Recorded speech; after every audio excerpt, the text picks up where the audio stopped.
Combat Wombat, Super Rat, Dirt Squirt, Road Toad, Thunderdog, those weren't nicknames you made up. Those were the actual names printed on the side panel, stamped in the brochure, written in the ad with a cartoon wombat wearing a crash helmet. And if you're smiling right now, it's because you rode one, or you wanted to, or you knew the kid who did. Before we dive in, let us know in the comments where you are watching from.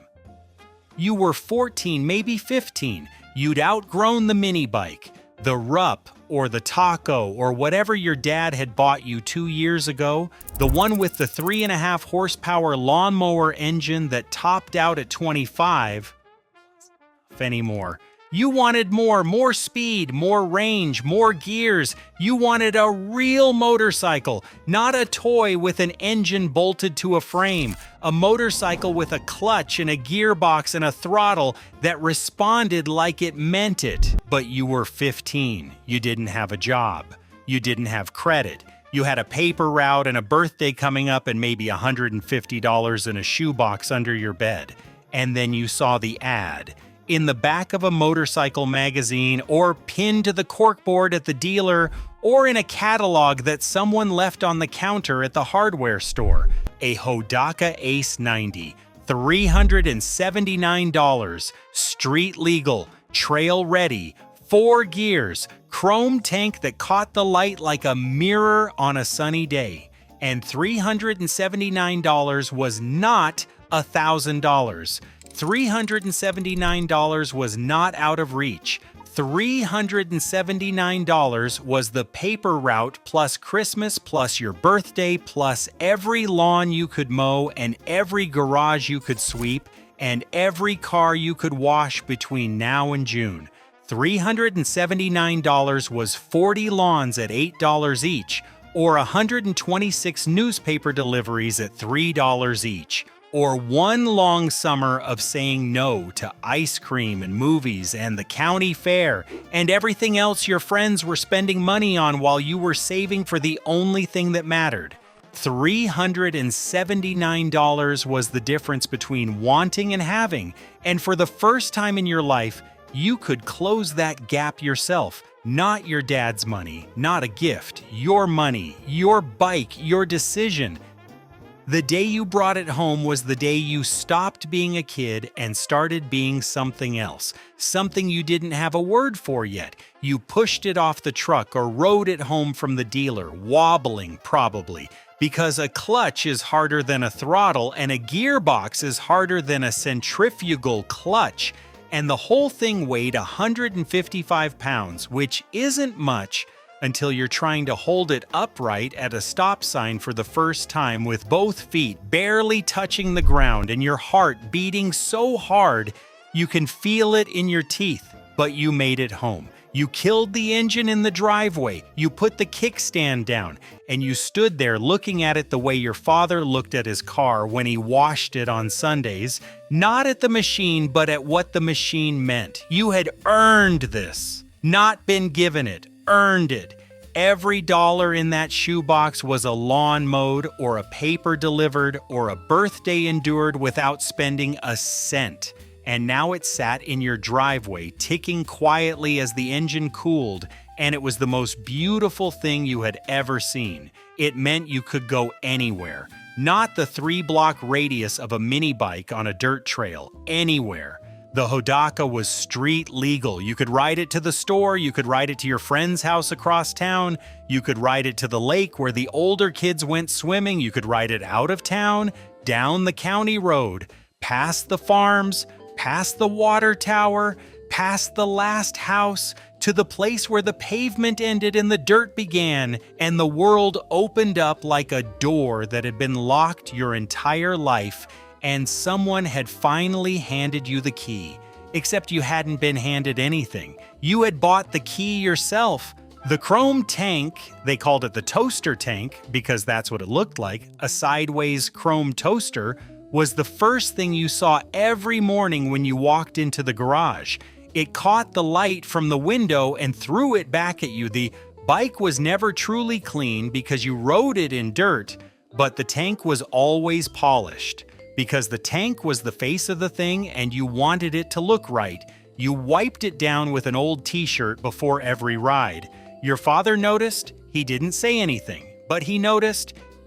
And then there were the names. No other motorcycle company in history named their bikes the way Hodaka did. Honda had the CB750, Yamaha had the DT1, Suzuki had the TS250, letters and numbers, corporate, serious, forgettable. Hodaka had the Super Rat, the Combat Wombat, the Dirt Squirt, the Road Toad, the Thunderdog, and they advertised them with cartoons, a wombat in a crash helmet, a clam in racing goggles, a toad on a lily pad. The ads were funny. Not funny like a joke, funny like a friend, the kind of friend who doesn't take himself too seriously and expects you not to either. That was the Hodaka attitude. We are small, we are cheap, we know we are not Honda, but we are faster than you think, we are tougher than we look, and we are having more fun than anyone else on the track. The people who rode Hodakas felt it. There was this thing, this underdog thing, that bonded every Hodaka rider to every other Hodaka rider in a way that Honda and Yamaha owners never understood. You would show up to a race on your Super Rat, and the kids on their Yamahas and Hondas would look at you like you had brought a bicycle to a car show. Your bike cost half what theirs did. Your bike had cartoon animals on the ads. Your bike was made by a fertilizer company in a town nobody had ever heard of. And then the gate dropped and your little 100cc two-stroke screamed out of the hole like something angry had been let out of a cage, and you were ahead of half of them by the first turn and all of them knew your name by the second lap.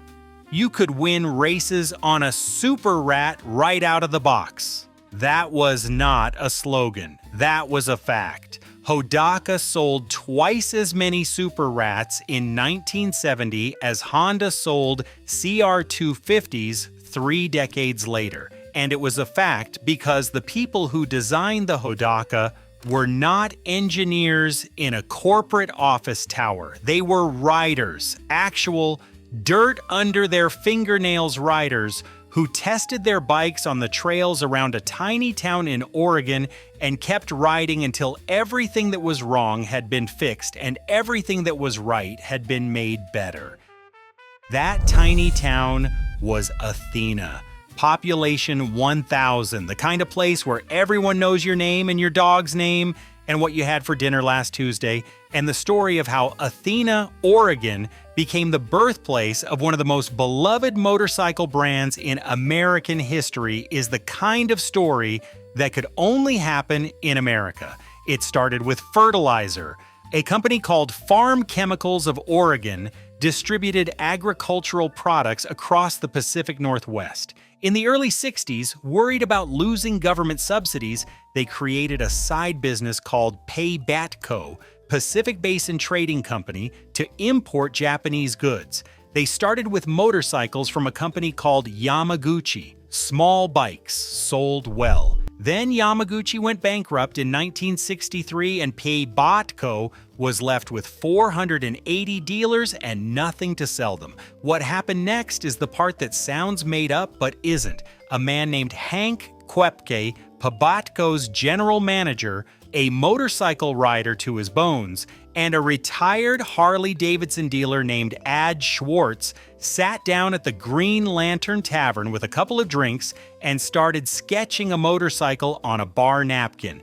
They knew what American riders wanted because they were American riders. They knew what worked in the dirt because they rode in the dirt, and they knew a small Japanese engine company called Hodaka that needed a customer as badly as they needed a product.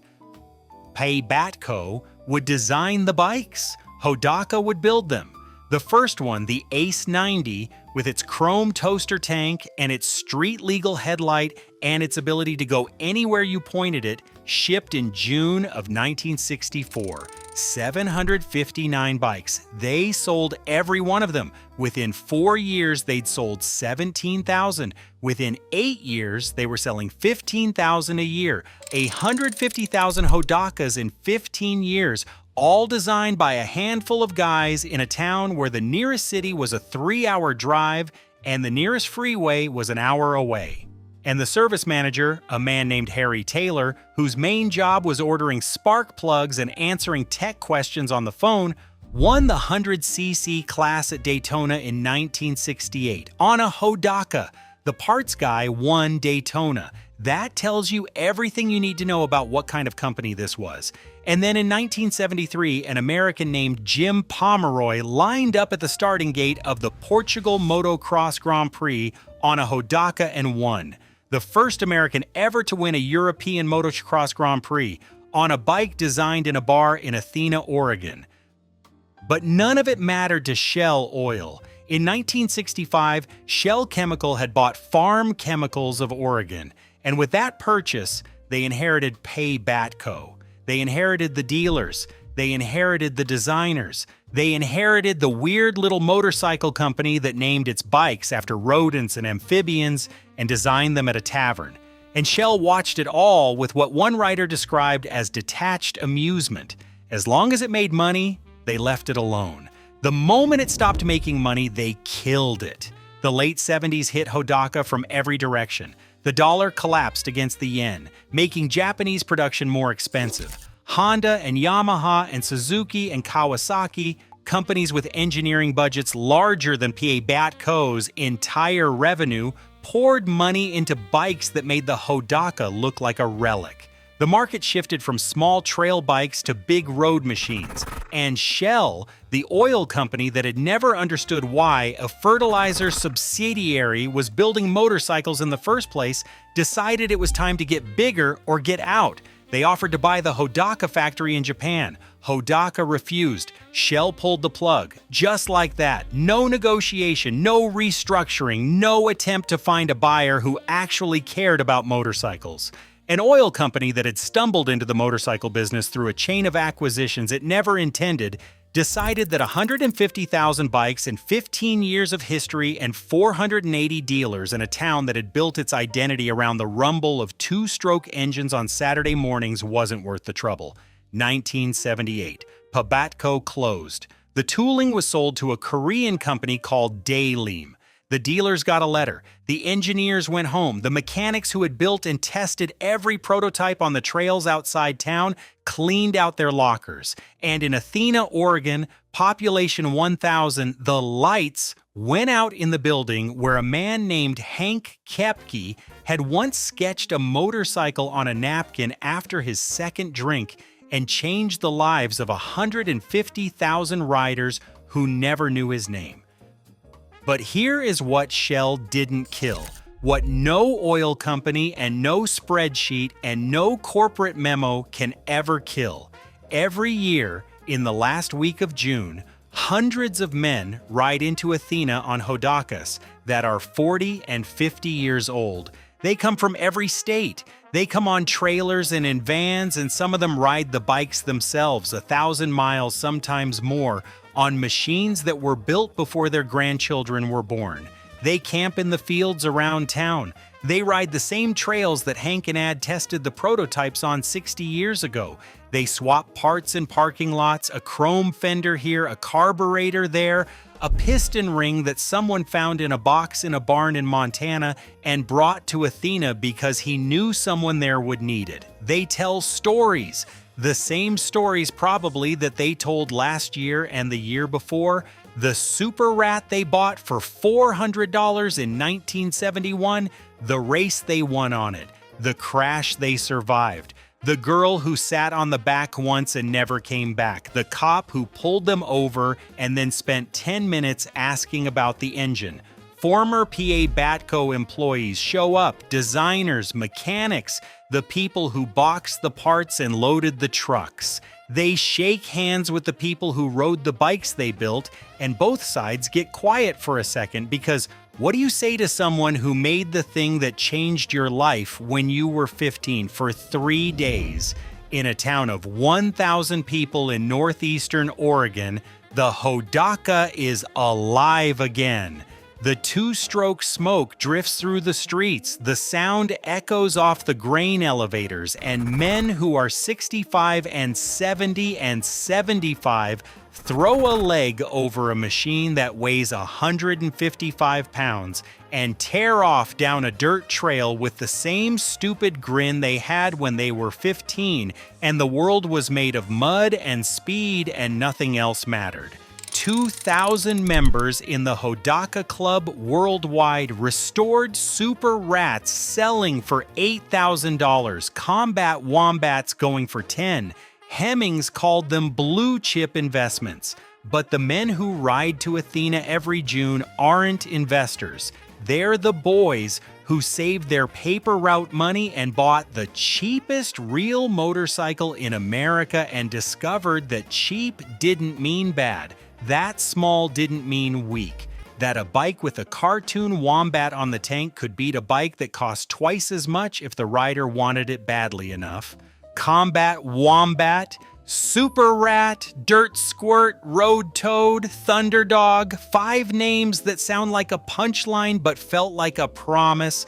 The promise that you didn't need to be rich to ride, that you didn't need a factory team to win, that a fertilizer company in a town of 1,000 people could build something that mattered. Something that lasted, something that 40 years later still brings grown men to tears when they hear the sound of a two-stroke engine echoing off the hills around Athena, Oregon on the last weekend in June. They don't build them there anymore. They don't build them anywhere. But the names, those ridiculous, perfect, unforgettable names, are still out there. On rusted tanks in garages, on faded stickers on toolboxes, on the lips of every man who ever threw a leg over a Hodaka and discovered that the best things in life aren't the most expensive. They're the ones that somebody built with their hands and their heart and a napkin sketch at a bar in a town you've never heard of for a kid they never met who still remembers every mile.